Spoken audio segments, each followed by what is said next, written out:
भले पीतल का शिवलिंग हो, तांबे का हो, पत्थर का हो, चीनी, तुम्हारी मर्जी हो, जिसका ऊपर घर में शिवलिंग एक छोटा सा जरूर हो। क्यों हो? क्योंकि हमारे घर में शिवलिंग रहता है तो हमारे घर में अगर कोई दुख भी आता है तो मेरा भोलेनाथ उसको अपने ऊपर झेल लेता है, इसलिए शिवलिंग होना चाहिए। मेरा दादियों से निवेदन है, घर के पोता पोती को जल चढ़ाना सिखाओ, आसन लगाकर बिठाना सिखाओ 5 मिनट। बहू कहेगी स्कूल में देरी हो रही है, कोई बात नहीं बेटा, 5 मिनट पहले उठाओ बच्चों को, स्कूल जाने से पहले उनको जल चढ़ाने भेजो।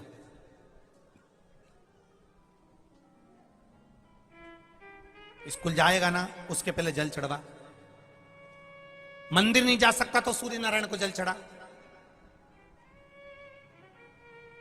सिखाओ उसको। छोटे छोटे बच्चे मुख से बोले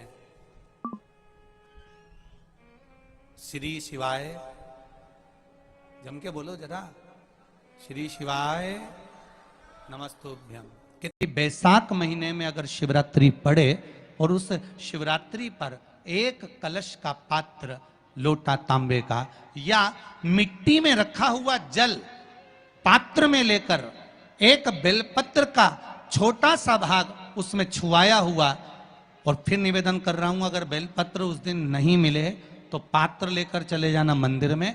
मंदिर में शंकर जी पे तो बेलपत्र चढ़ी होगी ना, अरे बोलो तो जरा, चढ़ी होगी ना। उसी बेलपत्र को धोकर फिर जल के पात्र में उसको छुआकर फिर शंकर भगवान को भाव से, दिल से जो चाहते हो, धन वैभव संपदा सत्ता या रोग से मुक्ति, चाहे उदर से जुड़ी हो। हाँ, एक चीज का ध्यान करना, अगर संपदा के लिए, विवाह के लिए या विद्या के लिए या अन्य चीजों के लिए आप शिव जी को जल चढ़ा रहे हो तो उसके जल को उठाकर नहीं लाना है। और अगर रोग के लिए जल चढ़ा रहे हो कि मुझे ये तकलीफ है, घर में ये बीमारी चल रही है या रोग चल रहा है, या किडनी का या लीवर का या कैंसर का या ब्लड प्रेशर का, तो जो जल तुमने समर्पित करा उसको लेकर आकर आचमन भी करना।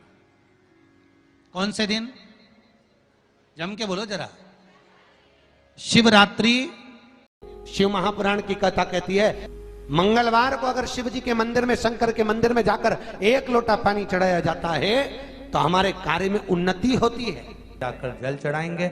आप भी बना लो एक नियम कि बैसाख महीने की शिवरात्रि मुझे भी शंकर भगवान को अपने दिल की बात कहते हुए, अपने मन की बात कहते हुए, रोग मुक्ति के लिए, कार्य सिद्धि के लिए, धन वैभव संपदा के लिए, समृद्धि के लिए मुझे भी जल चढ़ाना, मैं भी जल चढ़ा। बैसाख के महीने में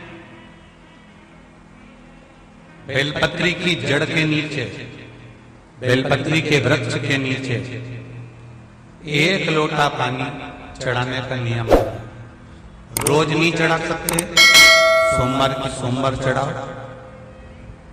सोमवार को नहीं चढ़ा सकते तो प्रदोष के दिन चढ़ा लो। प्रदोष को नहीं चढ़ा सकते तो जो बैसाख के महीने में शिवरात्रि आएगी, आप उस दिन भगवान शंकर को बेलपत्री के वृक्ष के नीचे जल चढ़ा लो। क्या होगा उससे? शिव महापुराण की कथा कहती है, बैसाख के महीने में तुलसी की अर्चना और बैसाख के महीने में बेलपत्री की अर्चना, ये दोनों अर्चना करने से, पूजन करने से, जल समर्पित करने से घर में कभी संपदा की कमी नहीं होती। वहां वैभव, वहां संपदा की कोई कमी नहीं आती, वहां वैभव बढ़ता है। प्रयास करो आप कि बैसाख के महीने और हम लोग भगवान शंकर का आराधना करें, भगवान शिव की भक्ति करें, और वो भक्ति में केवल विश्वास हो, दिखावा नहीं। शिवरात्रि पड़ती है, बैसाख शिवरात्रि, उस दिन अगर शंकर के मंदिर बहुत दूर है या शंकर का मंदिर तुम नहीं जा सकते तो पीपल का वृक्ष, बट वृक्ष या आंवले का वृक्ष या बेलपत्री का वृक्ष, इस वृक्ष के नीचे शिव जी का स्मरण करकर, बेलपत्री के पेड़ के नीचे बेलकेश्वर महादेव, पीपल के वृक्ष के नीचे पिपलेश्वर महादेव, बट के पेड़ के नीचे बटकेश्वर महादेव, आंवले के वृक्ष के नीचे अक्षेश्वर महादेव का नाम लेकर भी अगर तुम जल चढ़ाओगी तो शंकर भगवान स्वीकार कर लेगा। ये बैसाख की कथा कर रहे। मान लो अगर मंदिर नहीं जा पा रहे, कई लोग कहें हमारे शहर, हमारी सिटी में, हमारी कॉलोनी में, हमारी सोसाइटी में मंदिर नहीं है, हम इतनी दूर कैसे जाएंगे, हमारी कॉलोनी से हम कहाँ जाएं, हमारे पाँवों से नहीं बनता, शरीर से नहीं चला जाता, तो क्या करें?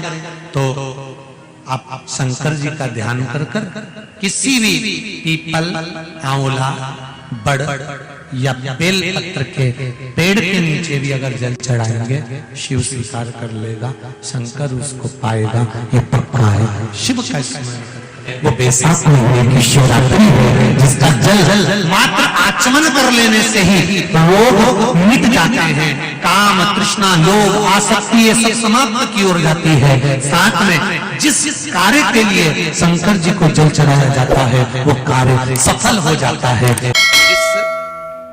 बालक बालिका का जॉब नहीं लग रहा हो, सर्विस नहीं लग रही हो, नौकरी नहीं लग रही हो, जगह जगह पहले करते थे जॉब, अब छूट गई, 2 साल हो गए, 3 साल हो गए, सर्विस नहीं लग रही हो, बहुत प्रयास कर लिया हो, बहुत प्रयास, तो महाराज काली तिल्ली को पीस कर उसको जल के पात्र में डालकर अपने घर के मटका, परिंदा, पितरों का जो स्थान होता है, जलाशय होता है, उसके पास में एक पात्र में रख दीजिए। बेलपत्री या बट का पेड़ या पीपल का पेड़, इस वृक्ष के नीचे एक रात्रि तक रखे रहने के बाद में दूसरे दिन अपनी कामना करता है, जिनका जॉब नहीं लग रहा, सर्विस नहीं लग रही, नौकरी नहीं लग रही, या कहीं उलझने उत्पन्न हो रही है, उस व्यक्ति को हाथ में ले जाकर उस पात्र का जल, 3 वृक्ष पितरों के तुल्य हैं, कल की कथा में कहा था, पहला बेलपत्री का, दूसरा पीपल का, तीसरा बट का, ये 3 पितरों के तुल्य हैं। इन 3 में से किसी भी वृक्ष के नीचे उस काली तिल के जल को समर्पित कर दीजिए। महाराज बाबा चाहेगा, भोलेनाथ जी चाहेगा तो 3 महीने में कहीं ना कहीं योग बना ही देगा। ये बाबा पर विश्वास रखो, शंकर भगवान पर भरोसा विश्वास रख।